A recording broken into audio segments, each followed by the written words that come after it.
14 years ago, a little girl vanished without a trace. No clues, no witnesses, nothing but a single red balloon floating away in the wind. The case went cold, her family buried an empty coffin, and the town of Eugene, Oregon moved on. But then, one ordinary night, a barefoot young woman walked out of the woods and into a stranger's backyard. Her clothes were torn, her hair was matted, and her voice shook as she asked a question that would send chills through anyone who heard it. "Have you seen my dog? Who was this girl who returned from nowhere, and where had she been for the past 14 years? What happened in the time she lost, and why did she still speak as if she were 6 years old?"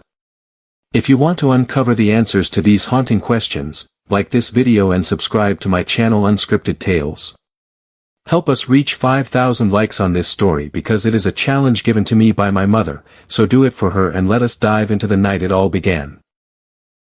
The night air in Eugene, Oregon hung heavy and silent, the kind of stillness that felt unnatural. Just past midnight, Harold Benton, a widower living alone at the edge of the woods, heard a noise that snapped him out of his quiet routine. The old wooden gate behind his house creaked open. At first, he thought it was just a raccoon. They often came rummaging through his trash bins, but then he heard it, a voice, soft and trembling, calling out from the darkness. "Rusty." Harold froze. It was not just the sound of the voice, but the way it carried the innocence of a child who was lost. He stood in his dim kitchen, bathed in the faint yellow glow of his refrigerator light, listening as it came again. "Rusty, where are you?" His pulse quickened. The voice was feminine, young, desperate. Harold stepped cautiously to the back door and opened it. Cold night air swept in, carrying the smell of damp earth and pine. The woods beyond his yard loomed black and endless, but then he saw her. Standing barefoot near the birdbath his late wife once adored was a girl, no older than 20, her face pale and streaked with dirt, jeans torn at the knees. She hugged herself tightly, trembling in silence. Her hair hung in wild, tangled strands, and her wide brown eyes darted across the yard like she was searching for something that had been lost for years. When she spoke, her voice cracked like it belonged to a child. "This is Rusty's house." Harold's blood ran cold. Rusty. That had been the name of the golden retriever owned by the Ward family, the same family who lived in this house before Harold moved in, 14 years ago, the same year their little girl disappeared. Harold stared at the girl in disbelief, his breath catching in his chest. The night felt colder, heavier. He stepped closer, careful not to scare her, but she flinched and took a step back, her bare feet sinking into the damp grass. Her eyes were fixed on him, wide and unsure, like she was seeing someone she used to know but could not place. "Rusty is not here anymore," Harold said softly, his voice steady but cautious, the way someone might speak to a frightened animal. "Are you hurt?" The girl shook her head, confused. "I was just playing," she said in a trembling voice. "Then I could not find him." She paused and added, "I was 6. He ran into the woods. I followed him. Then I do not know where I went." Harold's stomach twisted. This was not a runaway teenager or someone lost in the neighborhood. This girl was Amelia Ward. He remembered the news stories from years ago. The missing posters stapled to telephone poles. The searches in the park. The little girl with the balloon who vanished without a trace.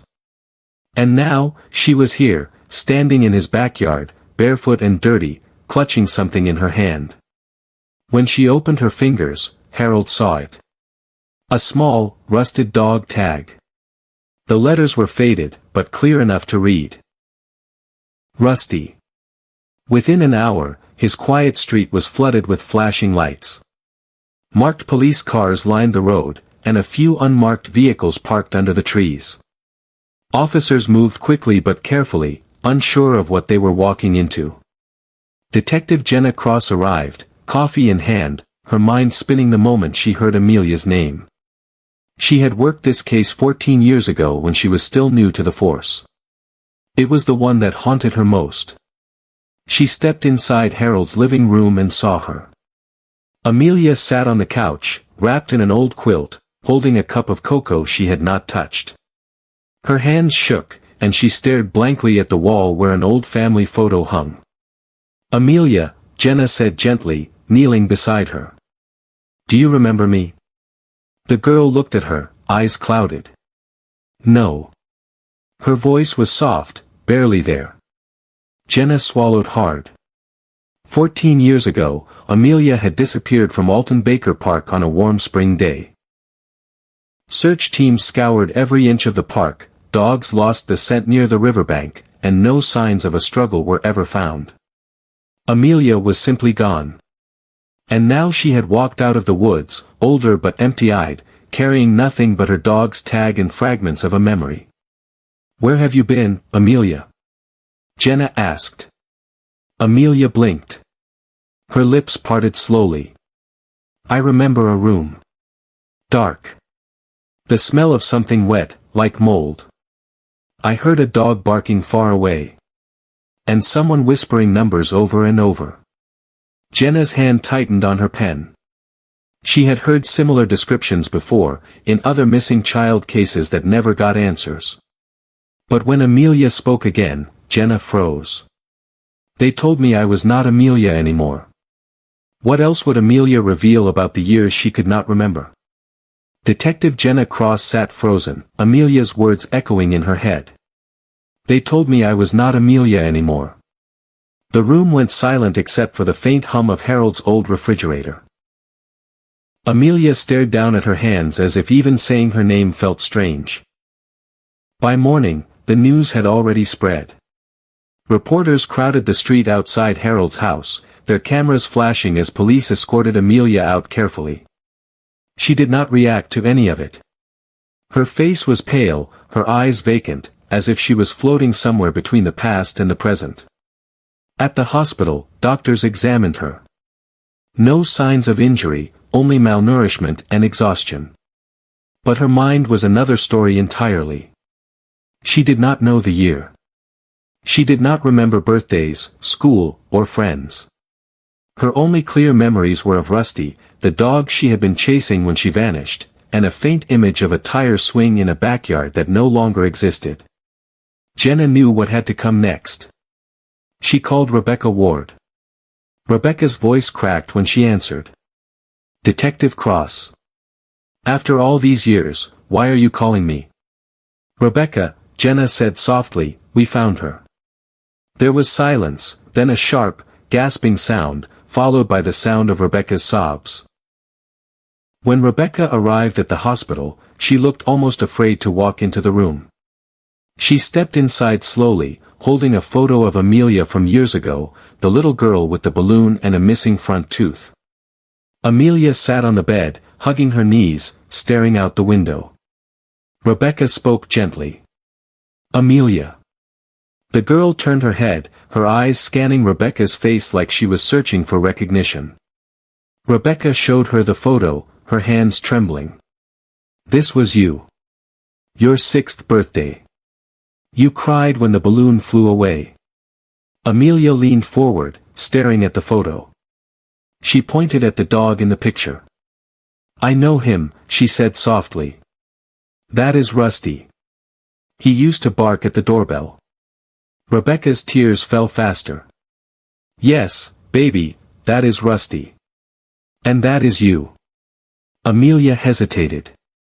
"No," she said quietly. "That is not me. That is her. I just remember the dog." Jenna watched from the doorway, her chest tightening. Amelia was right in front of her mother, yet she spoke as though she were someone else entirely. That night, Amelia woke screaming. Nurses rushed in to find her clutching her head, sobbing uncontrollably. "She said I was Nora," Amelia cried. "She said I was not Amelia anymore." Rebecca held her daughter close, her hands shaking. "Who said that, baby?" Amelia stared blankly ahead, her breathing ragged. "The woman. Who was this woman Amelia kept mentioning, and why did she take Amelia's name away from her?" Detective Jenna Cross could not get Amelia's words out of her head. "The woman. Nora. The pieces were scattered, but something deep inside told her they were connected. She pulled the old case files from storage that night, files she had not opened in years. Faded photographs of the park, witness statements, maps marked with search grids. And then, buried in the notes, she found something. A report from a park ranger dated the day Amelia vanished. He claimed he saw a man watching the children near the riverbank from across the park. The report had been dismissed because the ranger admitted he had been drinking that day. But now, with Amelia's return, every detail felt sharper, heavier. At the hospital, Amelia began drawing. She would sit for hours with a pencil and paper, sketching things she could not explain. A narrow hallway with 5 lights.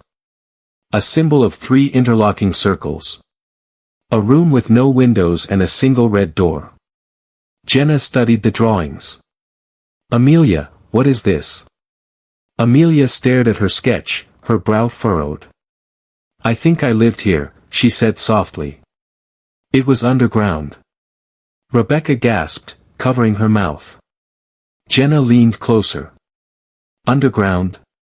Amelia nodded. The walls smelled like cement. There were beds. A lot of them. Each had a number. Mine was 31. Jenna's heart pounded. She had heard rumors before of places where children were taken, hidden away under the guise of religious rehabilitation homes or shelters for runaways. Most were impossible to trace. But then she remembered a name from an old report, Haven of Light, a private faith-based rehabilitation facility in Idaho that shut down in 2016 after allegations of abuse. She typed it into her computer. And there it was. The building was abandoned now, condemned, but as she scrolled through archived newsletters, one photo made her freeze. It was a grainy group shot of a dozen girls in white polos standing in neat rows. Their hair was braided the same way. Their faces were blank, hollow. And in the back row, barely visible, was a face Jenna recognized immediately. It was Amelia. Jenna's hands trembled as she printed the photo. This was it. Proof that Amelia had been there. But if she was at Haven of Light, then who had taken her there, and how had she vanished again? What else was hidden inside that abandoned facility waiting to be found? Detective Jenna Cross drove for hours, the photograph of Amelia from the old newsletter sitting in the passenger seat. The road to Idaho was long and empty, lined with pine trees that seemed to stretch endlessly into the horizon. When she finally arrived at the site of Haven of Light, her stomach tightened. The building stood alone, decayed and lifeless, its roof partially collapsed. Broken windows stared out like hollow eyes. A faded wooden sign still clung to the gate, the words barely legible, Haven of Light Rehabilitation Center. Jenna stepped inside cautiously. The air was damp and heavy with the smell of mildew. Water dripped from somewhere in the distance, echoing in the silence. Dust coated every surface. She moved deeper down the hallways, flashlight in hand, following Amelia's drawings. Then she saw it. A narrow stairwell leading down. Her breath caught as she descended the steps. The concrete walls were stained with water damage, and the deeper she went, the colder it became. At the bottom, her flashlight beam swept across rows of small metal beds. Each bed had a number painted above it in peeling black paint. She counted slowly. 27. 28. 29. 30. And then she stopped. 31. The bed frame was rusted, the mattress long gone. Jenna crouched down, her light catching on something carved into the wood. She leaned closer, her chest tightening as she read the words scratched in a shaky hand. Rusty is real. I am Amelia. Please do not forget. Jenna stared at it for a long time, her pulse pounding in her ears. This was no coincidence. Amelia had been here. She had fought to hold on to her name, to remember who she was. Nearby, a broken bulletin board still clung to the wall. Papers fluttered lightly in the stale air. One of them caught her attention. A roster of names, half of them crossed out. And at the bottom, a strange symbol, 3 interlocking circles, the same one Amelia had been drawing. Back in Eugene, Jenna met Rebecca in her living room. She placed the photograph, the roster, and a printed picture of the carved bed frame on the table. Rebecca stared at them, her face pale. Then, as if something weighed on her, Rebecca spoke. 2 years after Amelia vanished, I got a postcard. There was no return address. It said she is happy, she is safe, you would not recognize her anymore. I never told anyone. I was afraid it was a cruel trick. Jenna's voice was steady. Do you still have it? Rebecca retrieved a small wooden box from her closet. Inside was the postcard. The front showed a picture of a sunflower field. On the back, written in neat block letters, was the same message. And in the corner, almost hidden in the print, was the symbol. 3 interlocking circles. Amelia's scar. The facility. The postcard. They all connected. But who was behind this symbol, and why had Amelia been taken to that place at all? Amelia sat quietly in her hospital room, staring at her wrist where the faint scar of the 3 circles remained. She traced it slowly with her fingertip, as if touching it would unlock the memories trapped in her mind. Detective Jenna Cross entered and placed the postcard in her hands. Amelia looked at it for a long time, her brow furrowed. I have seen this before, Amelia whispered. Her voice trembled. Someone gave me a pin with this symbol. We were told to wear it during evaluations. Jenna leaned forward. Evaluations? What kind of evaluations? Amelia closed her eyes. They made us repeat things until our tongues felt numb. Sometimes they made us speak in voices that were not ours. There was a red room. If you went there, you came back different. Rebecca shuddered, covering her mouth. Jenna steadied her voice. Did you go there, Amelia? Amelia hesitated. Twice. The room fell silent. Jenna studied Amelia's face. Every answer only raised more questions. She needed to understand who Amelia had been told to become. Amelia reached for her sketchbook, flipping through pages filled with more drawings. Hallways. Symbols. Faces. One face appeared several times, always the same, a girl with the same features as Amelia but older, sharper. Rebecca's voice trembled. Who is she? Amelia stared at the drawing. Nora. They said I was her. Jenna froze. She remembered seeing that name buried in an old missing persons database. Nora Hayes. A girl who had vanished a year before Amelia. 5 years old, last seen near a church daycare in Kansas. No trace, no leads, another case that went cold. Jenna searched the database again, comparing the dates. Nora disappeared just months before Amelia. Could they have tried to turn Amelia into her? That night, Rebecca recorded Amelia talking in her sleep. The words were broken, jumbled, but clear enough to make her blood run cold. She lied about the name. She told me to forget Amelia. She said Nora had more value. Do not look at the red light. Do not talk when they are watching. Jenna sent the recording to a forensic linguist. The analysis came back with a chilling result.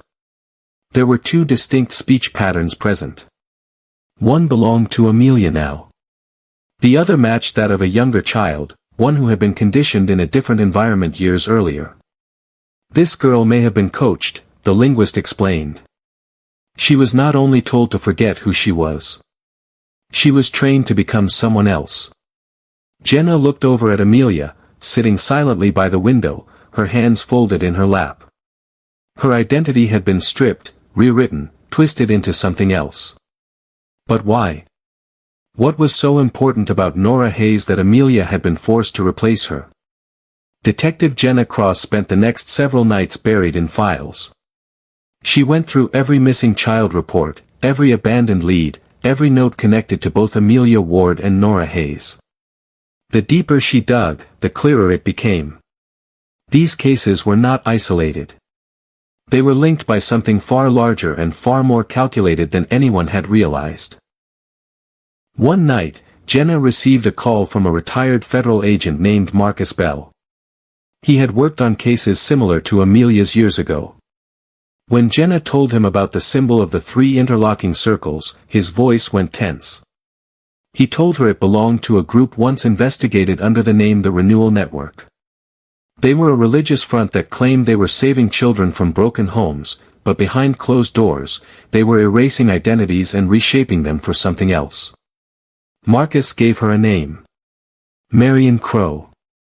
She had run one of the network's so-called rehabilitation centers under the alias Sister Grace. He said she disappeared shortly before the Idaho facility was shut down. The very next day, Jenna tracked Marion to a quiet retreat center in Bend, Oregon. It was nestled in the woods, a peaceful-looking cedar house with a cross above the doorway and wind chimes that sang softly in the breeze. But Jenna's gut told her nothing about this place was peaceful. She knocked. A woman in her late 50s opened the door. Her hair was pulled tight into a bun streaked with silver, her sharp eyes cutting through Jenna like glass. "Can I help you?" she asked flatly. Jenna stared at her. "I am looking for Marion Crowe." The woman's face did not move. "You have the wrong house." Jenna stepped closer, her voice firm. "Or should I say Sister Grace?" The woman's lips curled into the faintest smile. "I taught broken children how to survive." "You buried them alive," Jenna replied coldly. Marion tilted her head slightly, her expression never wavering. "Do you know where Nora is?" The name struck Jenna like a blow. She stood frozen, her heart pounding. Nora Hayes. The same girl Amelia said she had been forced to become. Back in Eugene, Amelia had not slept. The nightmares grew worse. She kept seeing flashes of a red room, numbers painted on walls, and a voice whispering in her ear. She dug through every corner of her memory, searching for proof that she had once been real, that she had not been erased. One evening, Amelia begged Harold Benton, the man who first found her, to drive her back to her old house. It had been sold years ago and stood empty, waiting for demolition. She crawled beneath the porch, guided by an instinct she could not explain.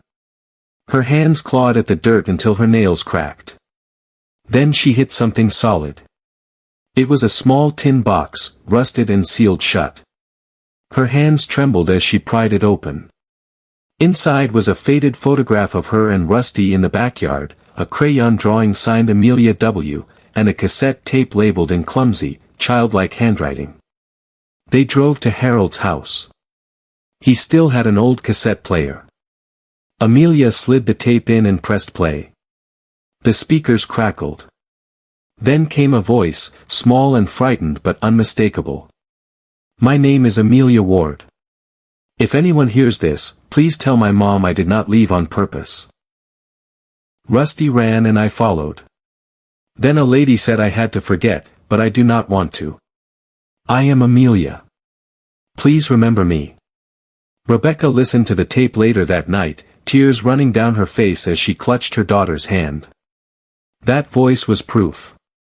Amelia had fought to hold on to herself even in the darkness. Jenna heard it too, and her resolve hardened. Amelia had not just been taken. She had been rewritten. And Marion Crowe was the one who knew why. What secret was Marion Crowe hiding about Nora Hayes, and why did Amelia have to become her? Detective Jenna Cross returned to Bend with a warrant in hand. The retreat center looked as calm as it had the day before, but Jenna felt her pulse race. She stepped out of her car, her hand resting on her holstered weapon, and approached the cedar house. The wind chimes rattled above her head, their soft sound strangely unsettling in the quiet woods. She knocked, harder this time. No answer. She stepped inside cautiously, her flashlight cutting through the dark. The interior was pristine, almost staged. A bookshelf lined with religious texts. A table set for two, untouched. But Marion Crowe was nowhere to be found. It was as if she had vanished into thin air. Jenna moved deeper into the house, her footsteps muffled against the wooden floor. Then she noticed a door, half hidden behind a curtain. She opened it slowly and descended a set of narrow stairs. The air grew colder with every step. At the bottom, she found a small room, its walls covered in old files, photographs, and newspaper clippings. Missing children. Dozens of them. And there it was again. The symbol of 3 interlocking circles, stamped across multiple folders. On one table sat a single file with a name scrawled across the top. Nora Hayes. Jenna opened it and froze. Inside were photographs of Nora from before she disappeared, medical records, and a single note written in neat block letters. Replacement confirmed. Her stomach twisted. Replacement. The word burned in her mind. Back in Eugene, Amelia sat awake in her bed, gripping the tin box she had dug up. The tape had proven she was real. But deep down, something still haunted her. She remembered flashes of another girl. Same face. Same hair. Someone who looked at her like they were the same person. She turned to her sketchbook and began to draw again. This time, it was not a room or a symbol. It was a man's face. His features sharp, his eyes cold. The memory felt distant, but she knew it was real. Rebecca entered quietly. Amelia, who is that? Amelia stared at her drawing, her hands shaking. He was there. He watched me. Jenna studied the sketch later that evening and recognized it instantly. It matched an old suspect file from a child exploitation case in Boise years ago. His name was Victor Hale. He had escaped arrest and vanished. Witness reports had tied him to Haven of Light, but nothing had ever been proven. Jenna called Marcus Bell. The agent's voice went grim. Victor Hale is not just a suspect. He is one of the founders of the Renewal Network. If he is still out there, he will not let Amelia walk away. That night, Amelia slipped out of her house without telling anyone.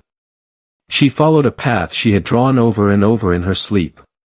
It led her to an old building at the edge of town marked with the faded symbol of 3 interlocking circles. Inside, the air was thick and cold. Dust floated in the beam of her flashlight. She moved through the rooms slowly, each one more decayed than the last, until she reached a heavy steel door. Her hand trembled as she pushed it open. It was the Red Room. The walls were peeling, the faint emergency lights still glowing dimly after all these years. A bed with metal bars sat in the corner. And then, from the doorway, a voice. You should not have come here. Amelia turned. It was him. Victor Hale. Why had Victor Hale risked everything to return to the same place that could destroy him? Amelia froze as Victor Hale stepped closer, his shadow stretching across the Red Room floor. Her heart pounded, but she stood her ground. You stole my life, she said, her voice steady despite the fear rising inside her. Victor tilted his head slightly, a cold smirk crossing his face. You were never supposed to be Amelia. You were chosen to be someone better. Nora. Her hands clenched into fists. I am Amelia. Victor's smirk faded. You were easier to shape. Easier to control. Before he could step closer, sirens wailed outside. Red and blue lights flashed through the cracked windows. Detective Jenna Cross burst through the doorway with officers behind her, weapons drawn. Victor tried to run, but this time, he did not get far. He was dragged out in handcuffs, shouting as he was forced into the waiting police car. Amelia stood in the Red Room, staring at the walls that had haunted her dreams. She whispered softly to herself, I remember. Later that night, at the police station, Jenna sat across from Amelia. You ended it, Jenna said. You faced him. Amelia looked down at her hands, still trembling. I had to. I needed to see it. I needed to know it was real. Rebecca rushed in, tears streaming down her face, and wrapped her arms tightly around her daughter. I thought I lost you again, she cried. Amelia's voice broke. You did. For a long time. They held each other, both trembling, both broken, but both finally home. The news spread fast. Victor Hale was arrested, and his connection to the Renewal Network was exposed. Marion Crowe had vanished before she could be captured, but warrants were issued worldwide. Investigators discovered files in the Red Room linking dozens of missing children to the network. Some were still unaccounted for. Others were believed to have been rewritten, just like Amelia. Rebecca kept Amelia close, taking her to therapy sessions where she slowly began to rebuild herself. Dr. Reynolds, a trauma specialist, guided her through each session carefully. He gave her words for what she had felt. Fragmentation. Identity trauma. Reassociation.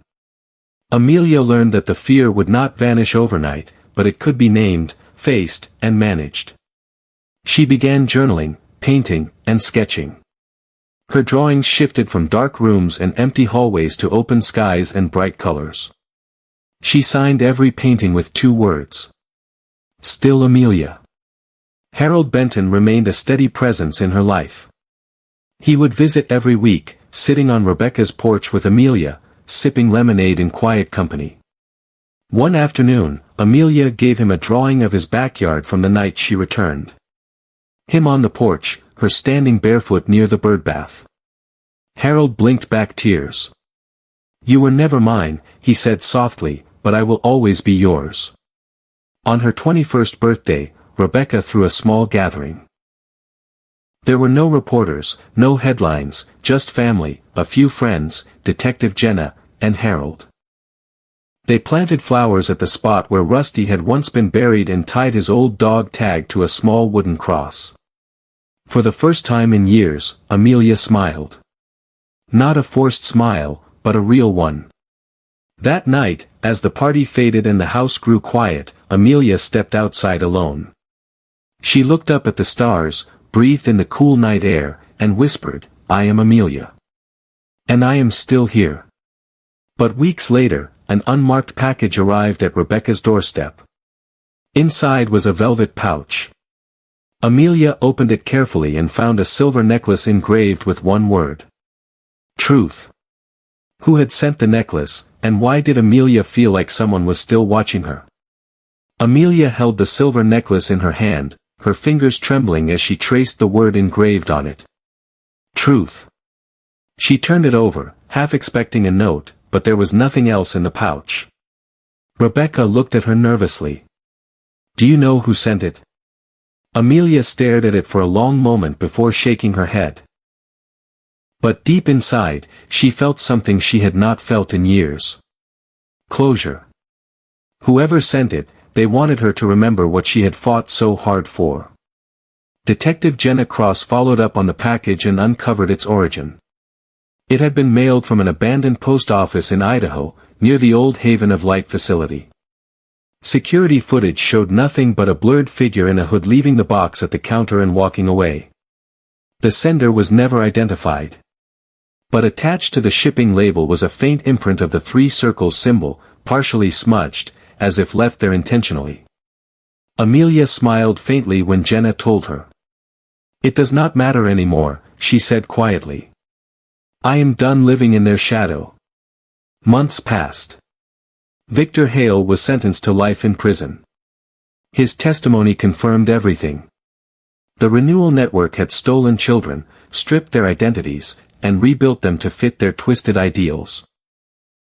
Marion Crowe remained at large, but the organization had been dismantled. Their files revealed names, locations, and enough evidence to reunite several other families with their missing children. Amelia was no longer just a victim. She was proof that survival was possible. She returned to Alton Baker Park one last time. The same place where she vanished at 6 years old. The riverbank had changed over the years, but the old oak tree still stood tall, scarred with carvings from generations past. Amelia carried a single blue balloon. She stood at the edge of the river, her reflection wavering in the water, and whispered, "I remember." She let the balloon go and watched it rise slowly, drifting higher and higher until it disappeared against the pale sky. For the first time in 14 years, she felt free. When she returned home, she placed the silver necklace beside the cassette tape and Rusty's tag in a small wooden box. She locked it away, not out of fear, but as a reminder. Her past was real. Her survival was real. And her future was finally hers. Amelia began teaching art classes for children. She worked with kids who had been through hardships, using painting and drawing to help them express what they could not put into words. One afternoon, a little girl asked her, "Miss Amelia, why do you always sign your paintings with the words still Amelia?" Amelia smiled softly, her eyes glistening. "Because I am still me, no matter what anyone tried to take away." Rebecca watched from the doorway, tears in her eyes. She had her daughter back.